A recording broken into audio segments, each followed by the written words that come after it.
بسم اللہ الرحمن الرحیم نحمدہ ونصلی علی رسولہ الکریم۔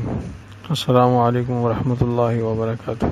ناظرین، آج جو ہم آپ کے لیے وظیفہ لائے ہیں وہ ایک نماز ہے، نماز حاجت، جو حضور صلی اللہ علیہ وسلم نے حضرت عبداللہ ابن عباس رضی اللہ تعالی عنہ کو سکھائی تھی۔ اور اس نماز کے بارے میں حضرت علی رضی اللہ تعالی عنہ کا ارشاد ہے کہ یہ نماز منافقوں کو اور بے وقوفوں کو مت سکھانا، اگر وہ اس کے ذریعے سے اللہ تعالیٰ سے کوئی چیز مانگیں گے تو اللہ تعالیٰ ان کی دعا کو بھی رد نہیں کریں گے، ان کی بھی حاجت کو اللہ پورا کر دیں گے۔ اور بہت ہی آسان اور بہت ہی زبردست جو ہے یہ وظیفہ ہے۔ حضور صلی اللہ علیہ وسلم نے اپنی امت کو ہر طرح سے ہر حاجت کو پورا کرنے کے لیے، ہر ضرورت کے لیے کوئی نہ کوئی چیز آپ صلی اللہ علیہ وسلم نے ارشاد فرمائی ہے۔ اور امت اگر حضور صلی اللہ علیہ وسلم کے ارشادات پر عمل کرتی رہے تو کوئی بھی انسان پریشان نہیں ہو سکتا۔ اس کی حاجت کے لیے، اس کی ضرورت کے لیے، اس کی پریشانی کے لیے آپ صلی اللہ علیہ وسلم نے ہر چیز بتائی ہے۔ اور یہ نماز پڑھنے کا آسان طریقہ ہے بہت، یہ 4 رکعت نماز نفل پڑھنے ہیں۔ اور نفل پڑھنے سے پہلے، نماز شروع کرنے سے پہلے اپنے دل کے اندر یہ خیال کرے کہ میں اللہ تعالیٰ کو راضی کرنے کے لیے یہ نماز پڑھ رہا ہوں، اور پھر اس کے بعد نیت باندھے 4 رکعت نماز نفل کی۔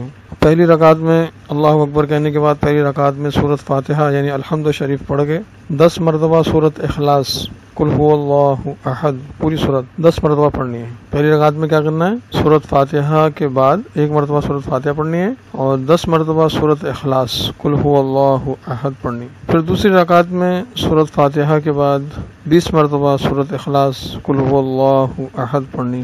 پھر تیسری رکعت میں سورۃ فاتحہ کے بعد 30 مرتبہ سورۃ اخلاص پڑھنی ہے قل هو اللہ احد پوری سورت۔ اور چوتھی رکعت میں سورۃ فاتحہ کے بعد سورۃ اخلاص 40 مرتبہ پڑھنی ہے۔ کھڑے کھڑے پڑھتے رہیں اپنے ہاتھوں کے اوپر، جسے ہم ہاتھ باندھتے ہیں تو اپنی انگلی کو، جس انگلی کے اوپر پڑھتے ہیں اس کو ایسے دباتے رہیں، اپنے ہاتھ کے اوپر دباتے رہیں تاکہ ہمیں اندازہ ہو۔ یعنی ایک انگلی میں 3 خانے ہوتے ہیں، تو ایک انگلی کو دبائیں گے 3 مرتبہ، دوسری کو دبائیں گے 6 مرتبہ، تیسری کو دبائیں گے 9 مرتبہ، یعنی ایک ہاتھ پہ 15 دفعہ پورا ہوگا۔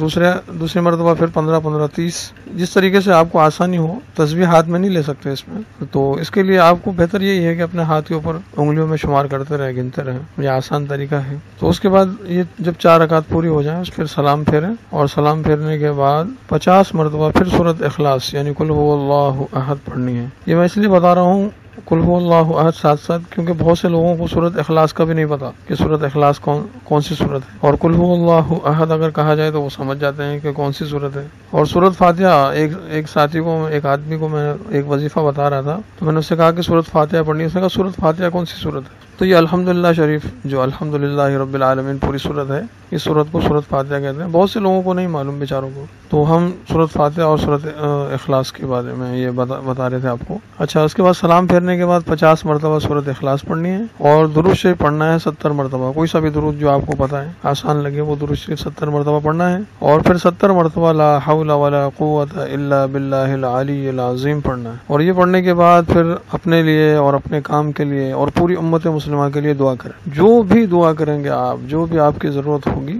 انشاءاللہ تعالیٰ کچھ ہی دنوں میں آپ کی وہ حاجت اللہ رب العزت اس نماز کے ذریعے سے پوری فرما دیں گے۔ تو یہ بہت اچھی نماز ہے، نماز حاجت ہے، اور بہت ہی مجرب عمل ہے، بہت زبردست عمل ہے۔ تو ہم ضرور اس کو عمل کو کریں۔ کوئی حاجت ہماری ضرورت پیش آئے گی ہمیں، تو ہم اگر یہ نماز پڑھیں گے اللہ تعالیٰ ہماری حاجت کو پورا کر دیں گے۔ ایک دفعہ اور اس وظیفے کو میں آپ کو دہراتا جاؤں کہ 4 رکعت نماز نفل پڑھنی ہے، اس میں پہلی رکعت میں سورۃ فاتحہ 1 مرتبہ اور سورۃ اخلاص 10 مرتبہ پڑھنی ہے۔ دوسری رکعت میں سورۃ فاتحہ 1 مرتبہ، 20 مرتبہ سورۃ اخلاص۔ تیسری رکعت میں سورۃ فاتحہ 1 مرتبہ اور 30 مرتبہ سورۃ اخلاص۔ چوتھی رکعت میں سورۃ فاتحہ 1 مرتبہ اور 40 مرتبہ سورۃ اخلاص۔ پھر اس کے بعد سلام پھیر کر 50 مرتبہ سورۃ اخلاص پڑھنی ہے، اور پھر درود شریف 70 مرتبہ، اور پھر 70 مرتبہ لا حول ولا قوت الا باللہ العلی العظیم۔ اس نماز میں پڑھنے میں آپ کو زیادہ سے زیادہ 5-10 منٹ 20 منٹ لگیں گے، 15 منٹ زیادہ سے زیادہ لگ جائیں گے، لیکن اللہ تعالیٰ اس نماز کی برکت سے آپ کی حاجتوں کو، ضرورتوں کو پورا کر دیں گے۔ اور نماز پڑھنے کے بعد جب دعا مانگے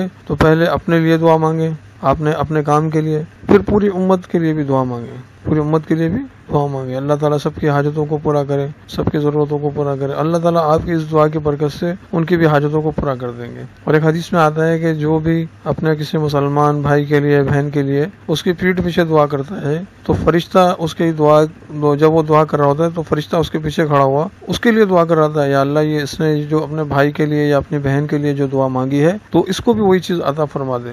تو دعا مانگنے والے کو بھی اللہ وہی چیز عطا فرما دے. تو اگر آپ اپنے بہنوں بھائیوں کے لیے, اپنے بھائیوں کے لیے اگر دعا مانگیں گے یا اللہ اس کی حاجت کو پورا کر دے تو اللہ آپ کی بھی حاجت کو پورا کر دیں گے. تو انشاءاللہ یہ وظیفہ امید ہے کہ آپ کو پسند آیا ہوگا. اگر پسند آیا تو اس کو شیئر کریں انشاءاللہ. اور انشاءاللہ مزید جتنی بھی ہماری آنے والی ویڈیو ہیں, آنے والے ہماری وظائف ہیں, وہ آپ ضرور انشاءاللہ اس کو دیکھیں, آپ کو بہت فائدہ ہوگا انشاءاللہ. وآخر دعوانا ان الحمدللہ رب العالمین.